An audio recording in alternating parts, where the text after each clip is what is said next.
শ্যামলী বাসে করে সে চ্যাংরাবান্ধা বর্ডার হয়ে একবার ইন্ডিয়া গেছে।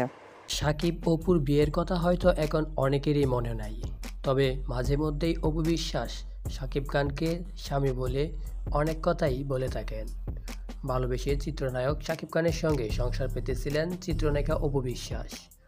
বিয়ের পর লুকিয়ে টানা 8 বছর সংসার করেন তারা। 2017 সালের 27 সেপ্টেম্বর তাদের কল জুড়ে আসে পুত্র সন্তান আব্রাহাম খান জয়। এরপরেই পাল্টে যায় সাকিব অপুর জীবনের মোড়, কারণ সন্তানের বিষয়টি গোপনই রাখতে চেয়েছিলেন অভিনেতা। একই বছর গণমাধ্যমে পুত্র সন্তানের কথা প্রকাশ করার পরেই ভেঙে যায় সাকিব অপুর সংসার। যদিও এসব এখন পুরনো হয়ে গেছে, তবুও মাঝে মাঝে সাকিবের সঙ্গে কাটানো মুহূর্তগুলো স্মরণ করেন অপু। সম্প্রতি এক সাক্ষাৎকারে সাকিবের সঙ্গে ঘটে যাওয়া নানান ঘটনা শেয়ার করেন এই নায়িকা। তিনি জানান, একবার নাকি তার সঙ্গে দেখা করতে কিছু না জানিয়েই ভারতের শিলিগুড়ি চলে যান সাকিব খান। সে ঘটনা বর্ণনা করে অপু বলেন, একদিন ভোরে সাকিবের সহকর্মী আমাকে ফোন দিয়ে জানায় তারা চ্যাংরাবান্ধা বর্ডারে আছে। ড্রাইভার ছিল একজন মনসুর আমাকে ফোন করেছে, ফোন করে বলতেছে আপা। আমি বললাম মানে? তখন বিছানা থেকে লাফিয়ে উঠে আমার মেজ বোনকে বললাম সাকিবের কাণ্ড।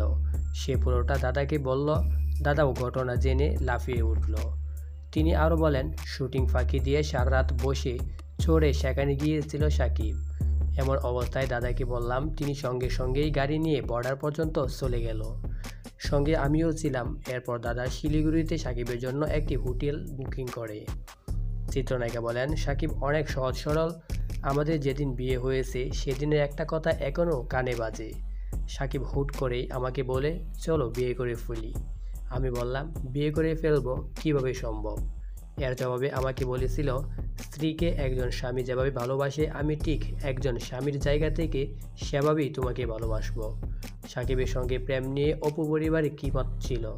এ প্রসঙ্গে চিত্রনায়িকা বলেন, আসলে প্রেমটা খুব একটা করতে পারিনি আমরা। মায়ের এত কমিটমেন্ট, এত প্রেশার ছিল, সেই জায়গা থেকে আমাদের বিয়েটাই খুব দ্রুত হয়ে গেছে। আমার মা প্রথম দিকে বিয়েটা না মানলেও পরে মেনে নেয়।